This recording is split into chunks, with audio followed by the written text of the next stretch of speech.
نبي بعد أما بعد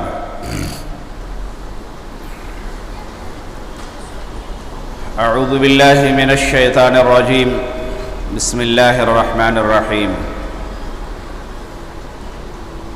يا أيها الذين آمنوا إذا قمتم إلى الصلاة فاغسلوا وجوهكم وأيديكم إلى المرافق وامسحوا برؤوسكم وأرجلكم إلى الكعبين وإن كنتم جنبا فاطهروا وإن كنتم مرضى وعلى سفر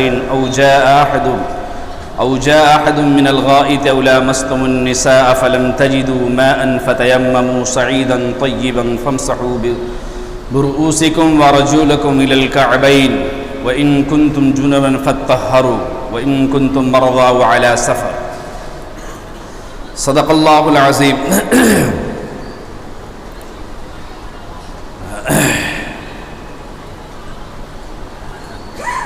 جمعہ کا دن ہے، ایک بار باواز بلند درود شریف پڑھ لیں. اللہم صلی علی سیدنا و شفیعنا و نبینا و مولانا محمد بارک وسلم کما تحب و ترضى عدد ما تحب و ترضى. آقا جناب رسول اللہ صلی اللہ علیہ وسلم کے بے انتہا احسانات ہم بندوں پر ہیں. ہم جتنا بھی آقا جناب رسول اللہ صلی اللہ علیہ وسلم پر درود و سلام کا نذرانہ بھیجیں اتنا ہی کم ہے. فرائض عبادات کے بعد باقی اوقات کو اگر اللہ کے نبی کے لیے درود میں اگر وقف کر دیا جائے تو بھی کم ہے. بے انتہا احسانات، بے انتہا احسانات. ان احسانات کا بدلہ ہم نہیں چکا سکتے. اسی لیے کم سے کم جب آقا جناب رسول اللہ صلی اللہ علیہ وسلم کا نام نامی اسم گرامی آئے تو ہماری زبان پر کم سے کم صلی اللہ علیہ وسلم آ جانا چاہیے.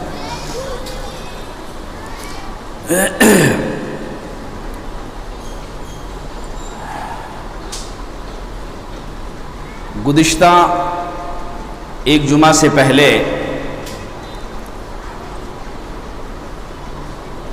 فرائض کے بارے میں مسائل ہمارے سامنے پیش ہو رہے تھے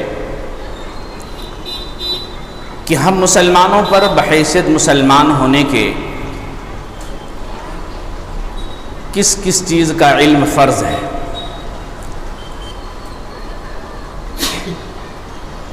آدمی ایک زبان میں کہہ دیتا ہے کہ علم سیکھنا ضروری ہے، جتنی اس کو دینی ضروریات کے لیے جتنی ضرورت ہے اتنا علم سیکھنا فرض ہے. یہ اس پہ بس نہیں ہے اس جملے پر، بلکہ اس کی وضاحت باقاعدگی سے ہم نے آپ کے سامنے پیش کیا تھا کہ مسلمان کو بحیثیت مسلمان ہونے کے کیا کیا علم سیکھنا فرض ہے.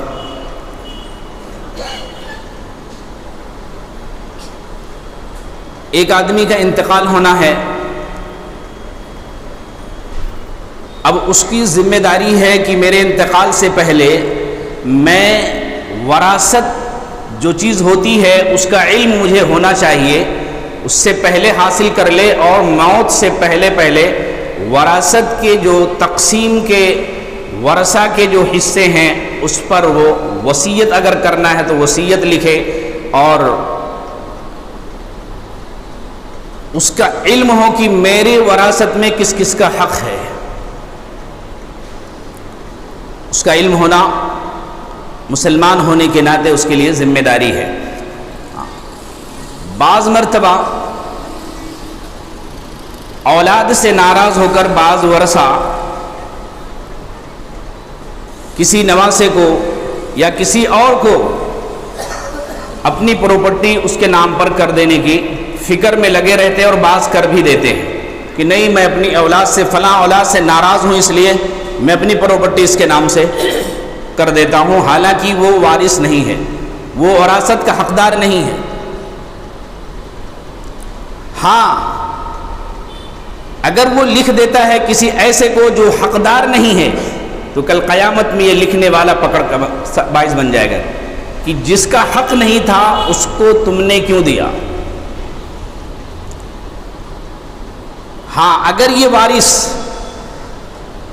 اگر وصیت کر دیتا ہے کہ میرے حصے میں سے فلاں میرے نواسے کو، نواسی کو، یا میرا فلاں جو ہے میں اس سے بہت چاہتا ہوں، اسے میرے اس جو جائیداد ہے اس میں سے اسے کچھ دے دینا.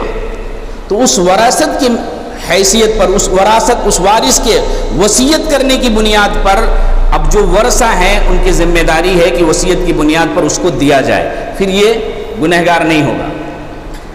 وصیت کیے بغیر یوں ہی حق جو ہے کسی کو دے دیتا ہے جبکہ اس کے جائیداد کا حقدار کوئی اور ہے. کچھ دن پہلے ایک آدمی یہاں پر کہا کہ جاتا ہوں جو ہے سب پورے جو ہے اپنے نواسے کے نام پہ سب کر دیتا ہوں. میں نے ان کو منع کیا، کہا نہیں آپ ایسا نہیں کر سکتے ہیں. آپ کے پاس اگر اللہ نے بیٹا دیا تھا وہ انتقال ہو گیا، بیٹیاں تو ہیں آپ کے پاس. جب بیٹیاں ہیں تو بیٹیاں ہی آپ کے جائیداد کے مالک ہیں. آپ کی جائیداد کے بیٹیاں ہی مالک ہیں. بعض لوگ جو ہے کسی بولے بیٹا نہیں ہے کسی کو گود لے لیتے ہیں، کسی کو بیٹا بنا لیتے ہیں. کیا کہ میرے بیٹی ہیں سب، بیٹا تو ہے نہیں، تو کیا کریں؟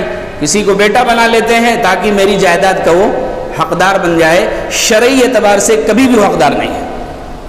کسی کو بیٹا بنا لینے سے، کسی کو اپنا بیٹا بنا لینے سے اس کی جائیداد کا وہ حقدار شرعی اعتبار سے نہیں بن سکتا ہے. اگر بیٹیاں ہیں تو بیٹیاں ہی شرعی حقدار ہیں اس کا. کسی کو بیٹا بنانے سے وہ شرعی حقدار نہیں بن جائے گا. ہاں کہ میں نے اس کو پالا پوسا بڑا کیا، اس کو بھی کچھ حصہ دے دیا جائے، وراثت، اس کو وصیت کر دے، وصیت کرے کہ اس کو بھی دیا جائے، تو وہ گنہگار نہیں ہوگا. لیکن اپنی بیٹیوں کا حق مار کر کے، کسی کو بیٹا بنا کر کے اس کو اپنی جائیداد کا پورا حصہ اس کے نام پر کر دے اور بیٹیوں کو حق نہ دے، کہا یہ گنہگار ہو جائے گا. بولے بیٹا نہیں ہے تو سب کسی کو بیٹا بنا لیا، کسی کو لاوارث کو لا کے پال لیا، بولے اس کو ہمارا کوئی بیٹا نہیں ہے. تو اب وہ اس کے وارث دار. یہ بیچ میں دوسری بات آ گئی کہ مطلب اس کا علم سیکھنا، اس کا بھی علم سیکھنا فرض ہے، ضروری ہے کہ وراثت کا علم، جائیداد کا علم. بیٹوں کو 2 حصہ دینا، بیٹیوں کو 1 بھی نہ دینا، یہ کہاں کا انصاف ہے؟ اگر بیٹا 2 حصے کا حقدار ہے تو بیٹی بھی 1 حصے کی حقدار ہے. یہ بھی ایمان والے کی ذمہ داری ہے، اس کا علم ہونا. اور اس پر پکڑ کا، اگر حصہ نہیں دیتا ہے تو پکڑ کا یہ ذریعہ بنے گا. کل قیامت میں اس کی پکڑ ہوگی کہ بیٹوں کو حصہ دیا اور بیٹیوں کو حصہ نہیں دیا، یہ کل قیامت میں پکڑ جائے گا. نہیں اس کی شادی تھی نا بیٹی کی، میں نے 10 لاکھ خرچ کیا، اس کو جہیز میں یہ دیا وہ دیا، اس کے نام اتنی گاڑیاں دی، اس کو یہ دیا. شادی کے نام پر جتنے بھی، بیٹیوں کی شادی کے نام پر جتنے بھی اخراجات ہوں گے، جتنے بھی خرچ کیے جائیں گے، اس خرچ کی وجہ سے وہ وراثت سے محروم نہیں ہوگی. وہ وراثت سے محروم نہیں ہوگی، وہ وراثت کی حقدار ہے. اس کی جائیداد میں اس کا حق ہے، چاہے اس کی شادی میں کتنا بھی خرچ کر دیا جائے. لوگ یہ بھی بہانہ بناتے ہیں کہ نہیں اس کو میں نے بہت کچھ دے دیا تھا، شادی میں بہت دے دیا اس کو میں نے. نہیں، وہ دینے کا طریقہ الگ ہے. آپ دے سکتے ہیں لیکن اس کا طریقہ الگ ہے کہ آپ اپنی پوری جائیداد کو جوڑیں اور اتنا ہے، یہ اتنے لاکھ بنتے ہیں، اب اتنا بیٹوں کا ہے اور اتنی بیٹی کا ہے، وہ اس نام سے کہ یہ تمہارا اتنا حصہ بنتا ہے، یہ تمہارے نام، تم جو کرو. کیا بیٹوں کے شادی میں خرچہ نہیں ہوتا ہے؟ بیٹوں کی شادی میں بھی خرچہ ہوتا ہے، اس کو نہیں جوڑتے. نہیں، بیٹی کی شادی میں نے دے دیا جو دینا، اس سے جو ہے وہ وراثت کی حقدار رہ جائے گی، اس کے جائیداد میں اس کا حصہ ہوگا. ایسا نہیں کہ اس کے جو ہے جہیز میں اور اس کے شادی میں بہت زیادہ خرچ کر دیے تو اب وہ وراثت کی حقدار نہیں ہے، ایسا نہیں ہے. تو اس کا بھی علم ہونا ضروری ہے. مسلمان کو بحیثیت مسلمان ہونے کے اس کا علم ہونا ضروری ہے کہ لڑکیوں کو شادی میں جہیز کے نام پر دے دینے سے وہ وراثت سے سبکدوش نہیں ہوگی، وہ بھی وارث ہے، وہ بھی حقدار ہے. بہرحال فرائض علم کے بارے میں بات چل رہی تھی کہ فرض کتنے قسم کے غسل فرض ہیں. اب 3 قسم کے فرض ہیں، کچھ واجب ہیں، پھر سنتیں ہیں. ان تمام چیزوں کا تبصرہ جمعہ میں ہو چکا. اب جو ہے غسل کی وہ طریقے بتائیں. غسل کا مطلب یہ فرض ہے، واجب ہے، سنت ہے، مستحب ہے۔ غسل میں اتنے پرکار کے غسل ہیں کہ فرض کون سا ہے، واجب کون سا ہے، سنت کون سا ہے اور نفل کون سا، مستحب کون سا ہے۔ سنت کے بارے میں جیسے جمعہ کے دن غسل کرنا سنت ہے، عرفہ کے میدان میں جانا، عرفات میں تو غسل کر لے، احرام باندھنا ہے تو غسل کر لے، سنت ہے۔ مستحب غسل ہے، بہت سارے غسل ہیں کہ کنکری مارنے جا رہا تو غسل کر کے جائے، اور ایک غسل ہے جو غسال ہوتا ہے، جو میت کو نہلاتا ہے، میت کو نہلانے والا نہلانے کے بعد غسل کرنا مستحب ہے، وہ نہلانے کے بعد غسل کر لے تو بہتر ہے، نہیں غسل کرے گا تو گنہگار نہیں ہوگا، وہ مستحب ہے۔ بہرحال اب ہم آگے کی بات کر رہے ہیں کہ غسل میں فرض کتنے ہیں، غسل میں فرض کتنے، دھیان سے سننا۔ غسل میں فرض 3 ہیں، غسل میں 3 فرض یاد رہیں گے، کتنے فرض ہیں، 3 فرض ہیں، اور اس کو زندگی بھر چھوٹے کو، بڑے کو، جوان کو، بوڑھے کو، عورت کو، مرد کو، ہر ایک کو یاد رکھنا زندگی بھر ضروری ہے کہ غسل میں 3 فرض ہیں۔ ان غسل کے 3 فرائض میں سے کوئی بھی فرض کے اندر اگر ادائیگی نہیں ہوتی ہے وہ پاک کبھی نہیں ہوگا۔ پاک ہونے کے لیے 3 فرض کا ادا کرنا ضروری۔ سب سے پہلا جو فرض ہے غسل کے اندر وہ ہے کلی کرنا، منہ بھر کر کلی کرنا غرارے کے ساتھ۔ روزے کی حالت میں ہے تو غرارہ نہ کرے، روزہ نہیں ہے تو غرارے کے ساتھ کلی کرنا 1 مرتبہ فرض ہے، 3 مرتبہ سنت ہے، 1 مرتبہ فرض ہے۔ اور دوسرا ناک میں پانی ڈالنا، کہاں تک، جو ناک کی نرم حصہ ہے، نرم ہڈی جہاں تک ہے وہاں تک پانی پہنچانا، ہاتھ میں پانی لے کر ہلکا سا سانس لینا پانی تاکہ وہاں تک نرم ہڈی تک پہنچ جائے، یہ فرض ہے۔ اور تیسرا فرض یاد رہے گا، کلی کرنا، ناک میں پانی ڈالنا۔ تالاب میں گھس گئے، آپ نے کلی کر لیا، ناک میں پانی ڈال لیا اور نکل کے آ گئے ڈبکی لگا کے، آپ پاک ہو گئے۔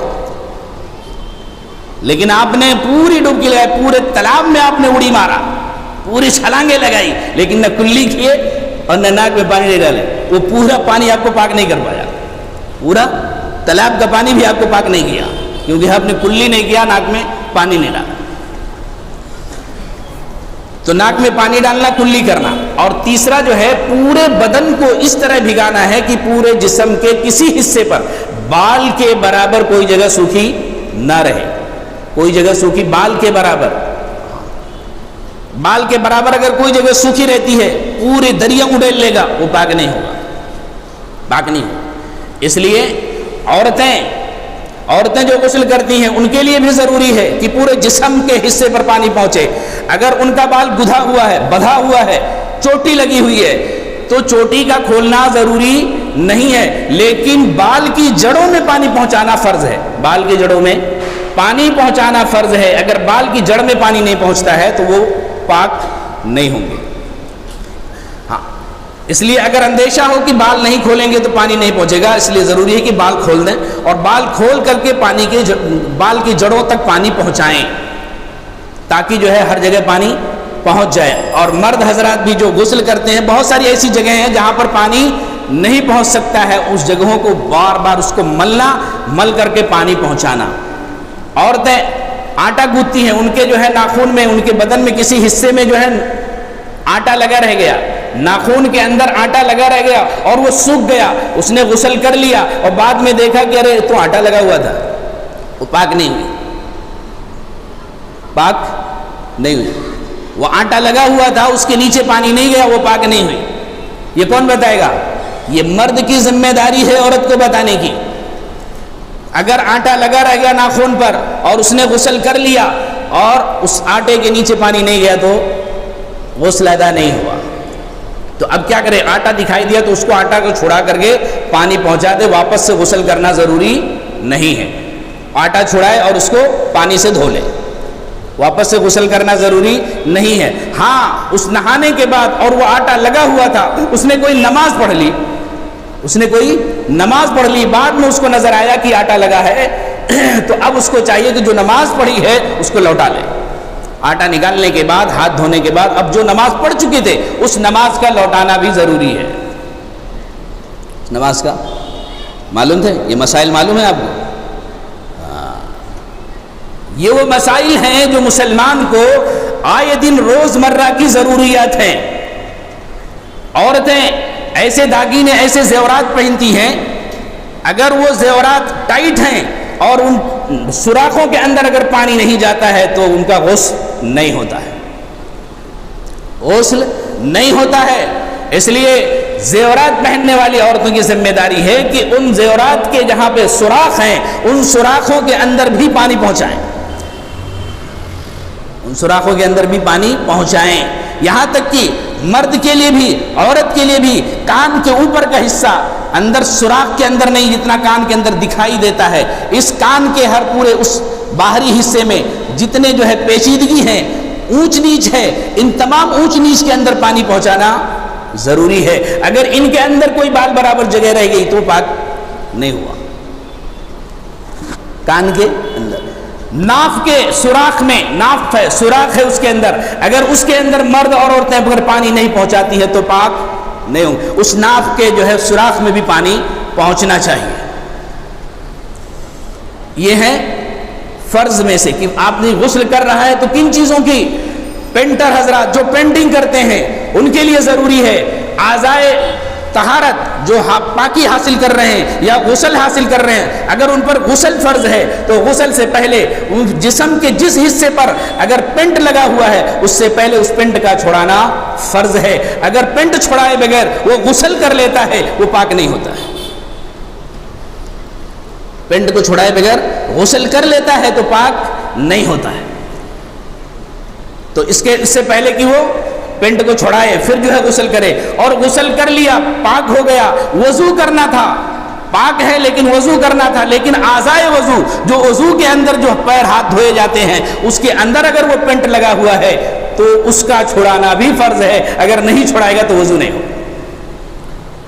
غسل کر کے پاک تو ہو گیا ہے لیکن وضو ٹوٹ گیا. اگر یہ وضو کرنے جا رہا ہے اور اعضائے وضو پر جو وضو کے جو اعضاء ہیں ان پر اگر پینٹ لگا ہوا ہے تو ان کا پینٹ کا چھڑانا وضو سے پہلے فرض ہے. مسلمان ان مسائل کو کہاں سیکھے گا؟ کب سیکھے گا؟ گھروں میں بیٹھ کر کے کبھی نہیں آئے گا. جب تک یہ مساجد سے نہیں جڑیں گے، علماء کے قریب نہیں آئیں گے، یہ مسائل آپ کو یوں ہی آپ کے دماغ میں بیٹھ نہیں جائیں گے. آپ کو سیکھنا پڑے گا، سیکھنا پڑے گا.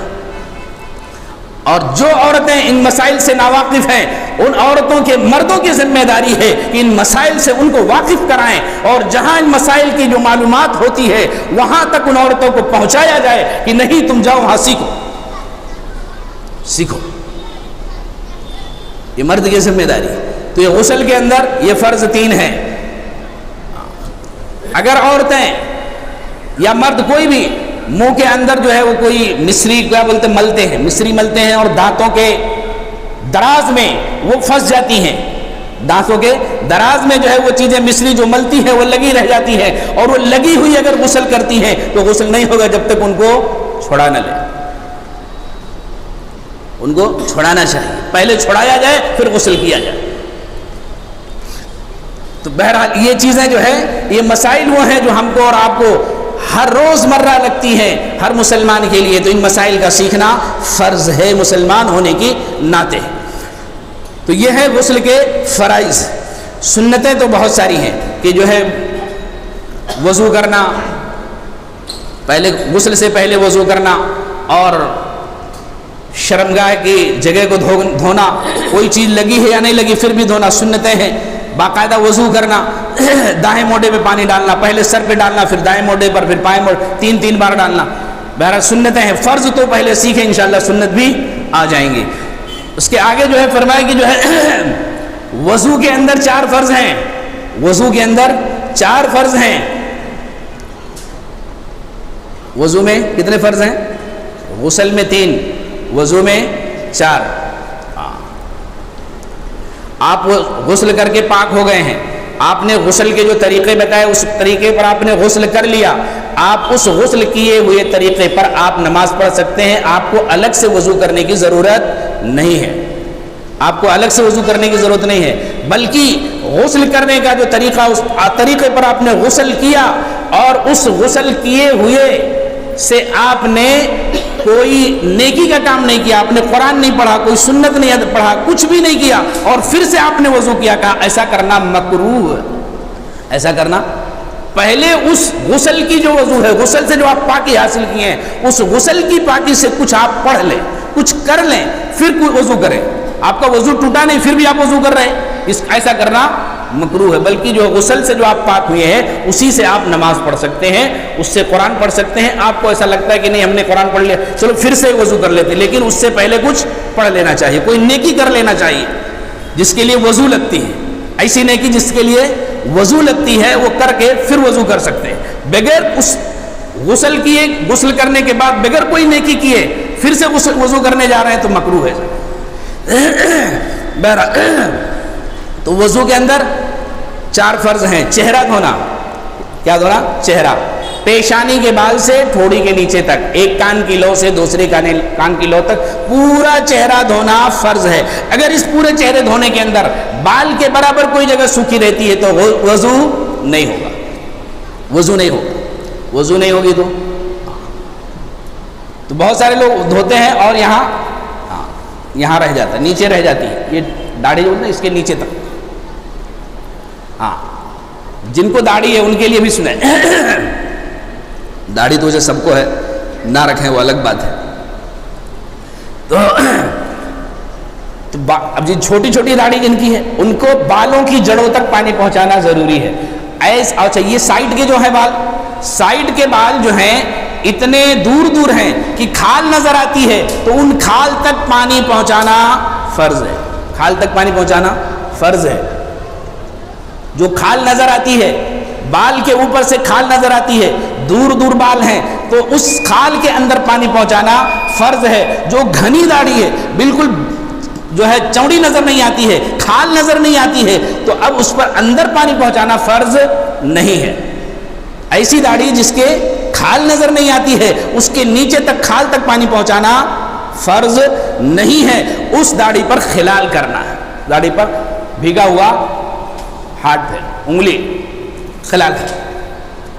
لیکن جس کی جو ہے اندر کھال نظر آتی ہے تو کھال تک پانی پہنچانا فرض ہے۔ ہاتھ دھونا کوہنیوں تک، کوہنیوں سمیت ہاتھ دھونا فرض ہے۔ اگر اس کے اندر دھونے میں بال برابر کوئی جگہ سوکھی رہتی ہے تو وضو نہیں ہوگا، اس کو مل مل کے دھونا۔ مسح کرنا چوتھائی سر کا، اتنا ہاتھ پھیل لیا بھیگا ہوا، مسح فرض ادا ہو گیا۔ پورا سر کا مسح کرنا سنت ہے، چوتھائی سر کا کرنا فرض ہے۔ اتنا آپ نے ہاتھ پھیرا، آپ کا فرض ادا ہو گیا، پورے سر پر پھیرنا سنت ہے۔ یہ 3 ہو گئے۔ 4 جو ہے ٹخنوں سمیت دونوں پیر دھونا، ٹخنے کو لے کر کے مل مل کے ٹخنے کے پیچھے سائڈ میں ایڑی کی طرف میں بہت سارے لوگوں کا سوکھا رہ جاتا ہے، اگر بال برابر کوئی جگہ سوکھی رہ گئی تو وضو نہیں ہوگا۔ وضو نہیں ہوگی تو نماز بھی پڑھتے رہیے، نماز بھی نہیں۔ محنت کر کے آئے، بڑی محنت سے آئے اور پتہ چلا صبح سے فکر کیے، نہائے، غسل کیے، سب کچھ کیے، لیکن پتہ چلا وضو ہی نہیں ہوا تھا تو محنت بیکار چلی گئی، محنت بیکار چلی گئی۔ اس لیے جو ہے جن کی ایڑیاں پھٹی ہیں جن کی، ان ایڑیوں کے اندر اگر دوائیاں نہیں لگائی ہیں، کوئی لوشن نہیں ڈالا ہے، کوئی مرہم نہیں لگایا ہے، تو ان ایڑیوں کے پھٹے ہوئے اندر تک پانی پہنچانا ضروری ہے۔ اگر کوئی لکوڈ لگا لیا ہے، کوئی پھٹنے کے لیے درد ہو رہا تھا تو اب اس کے اندر تک پانی پہنچانا ضروری نہیں ہے اگر ایڑیاں پھٹی ہیں اس کے اوپر۔ تو یہ مسائل ہیں۔ اس کے آگے جو ہے شرائط نماز ہیں، فرائض نماز ہیں، اور مفسدات نماز ہیں، نواقض وضو ہے، وضو کن چیزوں سے ٹوٹتی ہے، نماز کن چیزوں سے ٹوٹتی ہے، مکروہات ہیں، اور یہ پھر وضو کی سنتیں ہیں، نماز کی سنتیں، نماز میں 51 سنتیں ہیں، وضو کی 13 سنتیں، 18 سنتیں، یہ تمام کی تمام اگر سنتوں کے مطابق وضو کیا جائے تو فرض بھی ادا ہوگا، سنتیں بھی ادا ہوگی۔ اللہ تعالی ہم سب کو صحیح سمجھ نصیب فرمائے، سنت کے مطابق عمل کرنے کی توفیق عطا فرمائے۔ اذان ہوگی پھر سنت ادا کر لیں۔ سبحان اللہ و بحمدہ، سبحان اللہ۔